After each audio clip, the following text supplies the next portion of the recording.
یہ سن کر بنی اسرائیل آہو بکا کرنے لگی، افسوس ہم یہاں کیوں آ گئے، کاش ہم مصر میں ہی رہتے، اور انہوں نے جبارین کے ساتھ لڑنے سے صاف انکار کر دیا۔ جامع البیان میں اس کا ذکر ہے جی، یہ جو بیان کیا گیا ہے، بتایا گیا ہے۔ اگلی آیا کریمہ پڑھتے ہیں۔ لہٰذا نتیجہ یہی نکلا کہ انہوں نے جانے سے انکار کر دیا، اور انہوں نے موسیٰ علیہ السلام سے کہا کہ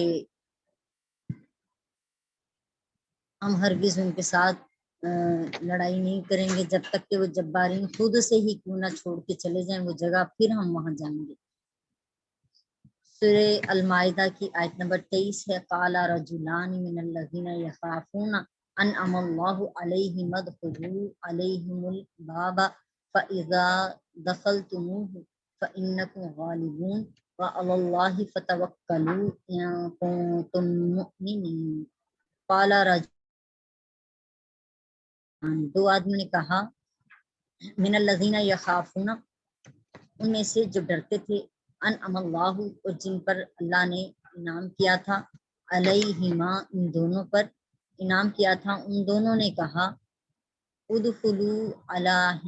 علیہم، اور داخل ہو جاؤ ان پر، بابا، دروازے سے، فاذا دخلتموہ، جب اس دروازے سے تم داخل ہو جاؤ گے، فإن لکم غالبون، تو تم ہی غالب آؤ گے، وعلی اللہ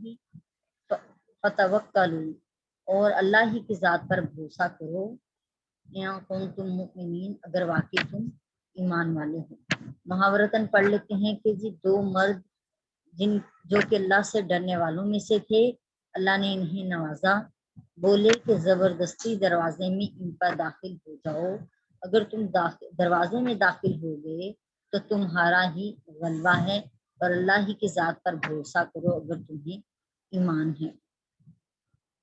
مجاہد نے اس کے بارے میں بیان کیا ہے کہ یہ دو آدمی جو تھے جن کے بارے میں بیان ہوا کہ اللہ کا انعام تھا ان پر اور وہ اللہ سے ڈرنے والے تھے، وہ یوشع بن نون اور طالب بن یوکنا تھے۔ انہوں نے حضرت موسیٰ علیہ السلام سے کیے ہوئے وعدے کو پورا کیا۔ حضرت موسیٰ علیہ السلام نے ان 12 جاسوسوں سے وعدہ لیا تھا کہ جبارین کا حال صرف مجھے بتانا، قوم کو نہ بتانا، تو اس عہد کو انہوں نے پورا کیا۔ صرف ان دو نے پورا کیا اور باقی جو تھے 10 انہوں نے پورا نہ کیا، اور قوم کے سامنے جبارین کی غیر معمولی جسامت کو بیان کر دیا۔ اسی وجہ سے قوم نے بزدلی دکھائی، اور یہی دو شخص تھے جو اللہ سے ڈرنے والے تھے اور حضرت موسیٰ علیہ السلام پر کامل ایمان لانے والے تھے۔ انہوں نے قوم کو حضرت موسیٰ علیہ السلام کی اطاعت کرنے اور جبارین کے خلاف جہاد کرنے کی دعوت دی، اور یقین دلایا کہ تم اللہ پر بھروسہ رکھو، اللہ پر توکل کرتے ہوئے ان پر حملہ کرو اور اس دروازے میں داخل ہو جاؤ تو تم ہی کامیاب ہو کر رہو گے۔ اللہ تعالیٰ سورہ المائدہ کی آیت نمبر 24 میں بیان کرتے ہیں، قالوا یا موسیٰ انا لن ندخلها ابدا ما داموا فیہا فاذهب انت وربک فقاتلا انا ہاہنا قاعدون۔ قالوا، کہنے لگے وہ لوگ، یعنی موسیٰ علیہ السلام کی قوم کہنے لگی، یا موسیٰ، اے موسیٰ، انا لن ندخلها، اور ہرگز نہیں ہم داخل ہوں گے، ابداً، کبھی بھی، ما داموا، جب تک وہ ہیں، فیہا، اس زمین کے اندر، فاذهب، پس جائیں، انت، آپ، وربک، اور آپ کا رب جائے، فقاتلا، اور آپ دونوں لڑیں اس قوم سے، انا ہاہنا، بے شک ہم تو یہیں، قاعدون، بیٹھنے والے ہیں۔ محاورتاً پڑھ لیتے ہیں جی، بولے اے موسیٰ، ہم تو وہاں کبھی نہیں جائیں گے جب تک کہ وہ وہاں ہیں، تو آپ جائیے اور آپ کا رب جائے، تم دونوں لڑو، ہم یہیں بیٹھنے والے ہیں۔ بنی اسرائیل کا یہ کہنا تھا کہ جب تک جبارین اس زمین میں ہیں ہم اس زمین میں ہرگز داخل نہیں ہوں گے۔ جہاد کے حکم سے انکار کیا اور اللہ تعالیٰ کی نصرت سے، یعنی اللہ کی جانب سے ملنے والی فتح سے مایوس ہوئے، اور انہوں نے جو یہ کہا کہ تم اور تمہارا رب جاؤ اور جا کر لڑو، یہ اللہ تعالیٰ کی صفات سے کھلی جہالت ہے، کیونکہ اللہ تعالیٰ آنے جانے اور منتقل ہونے سے پاک ہے، اور ان کے اس کلام سے معلوم ہوتا ہے کہ وہ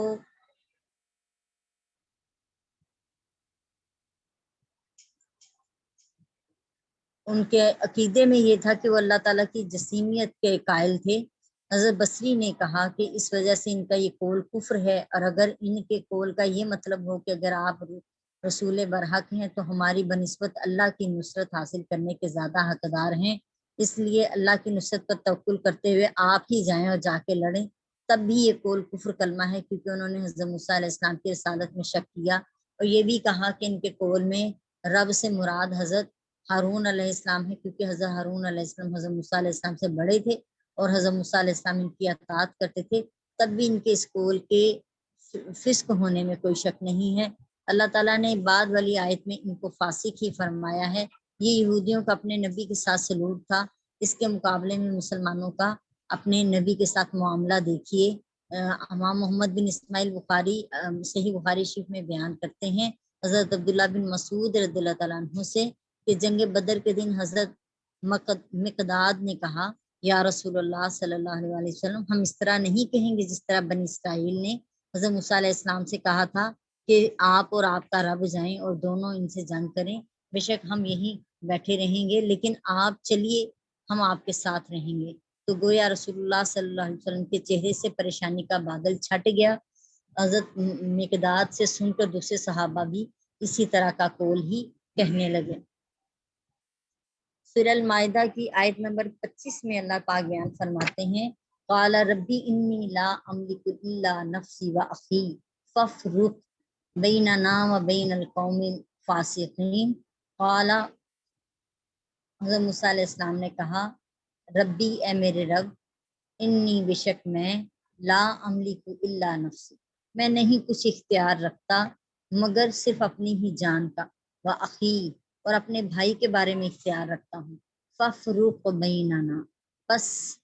جدائی ڈال دیجیے ہمارے درمیان، و بین القوم الفاسقین اور ہماری قوم کے درمیان، ہمارے اور ہماری قوم کے درمیان جدائی ڈال دیجیے۔ موسیٰ علیہ السلام نے کہا کہ رب کریم، مجھے اختیار نہیں مگر اپنا اور اپنے بھائی کا، تو ہم کو ان بے حکموں سے جدا رکھ۔ حضرت موسیٰ علیہ السلام نے جو اپنے اور فاسق لوگوں کے درمیان فیصلے کی دعا کی تھی، اس کے دو محمل ہیں۔ نمبر ایک یہ ہے کہ چونکہ وہ حق سے دور چلے گئے تھے اور نافرمانی کر کے راہ راست سے ہٹ گئے تھے، اسی وجہ سے ان کو میدان تی میں بھٹکنے کی سزا دی گئی تھی، اس لیے حضرت موسیٰ علیہ السلام نے دعا کی کہ ان کے بارے میں فیصلہ کر دیا جائے۔ نمبر دو یہ بھی ہو سکتا ہے کہ ان کو ہم سے الگ اور متمیز کر دیا جائے اور ان کو دی جانے والی سزا کے ساتھ ہمیں لاحق نہ کیا جائے، کیونکہ انہوں نے جانے سے انکار کیا تھا، لہٰذا اس لیے جو ہے اللہ تعالیٰ کی بارگاہ میں نبی کی دعا آ گئی، دعائے ضرر، اور اس میں جدائی کا مطالبہ کر دیا گیا کہ ہمیں اب اس قوم سے الگ فرما دیجیے۔ دو آیات کے بعد ہمارا ٹیسٹ بن رہا ہے نصف کا۔ آپ سب باجیوں سے درخواست ہے کہ پچھلے جتنی ریکارڈنگز ہیں ربع سے لے کر نصف تک وہ ساری ریوائز کر لیجئے، رپیٹ کیجئے، یقیناً آپ نے چھٹیوں میں بھی ان کو رپیٹ کیا ہوگا، اور ایک مرتبہ پھر ریوائز کر لیجئے، اپنے ٹیسٹ تیار کر لیجئے، کیونکہ کل انشاءاللہ تعالیٰ یہ لاسٹ کلاس ہماری ہوگی 26واں آیت نمبر 26 اور 27، یہ دو آیات ہم پڑھیں گے، اور پرسوں بدھ کا دن چھوڑ کے جمعرات کو ٹیسٹ ہوگا جی، بس ایک دن دیں گے بیچ میں آپ کو، کیونکہ پیچھے کافی چھٹیاں ہو چکی ہیں۔ انشاءاللہ تعالیٰ نیکسٹ میں ہم کوشش کریں گے تھوڑا سا اس کو سپیڈ کو بڑھائیں، اور کم از کم 5 آیات روز کی ضرور کرنے کی کوشش کریں۔ اللہ تعالیٰ ہمارا مددگار ہو، جو سمجھا ہے جو سنا ہے اللہ تعالیٰ اس پر عمل کی توفیق عطا فرما دے، اور ہمارے عمل کو غرور و تکبر سے پاک فرما دے، اور ہمیں استقامت کے ساتھ اپنی رضا کے لیے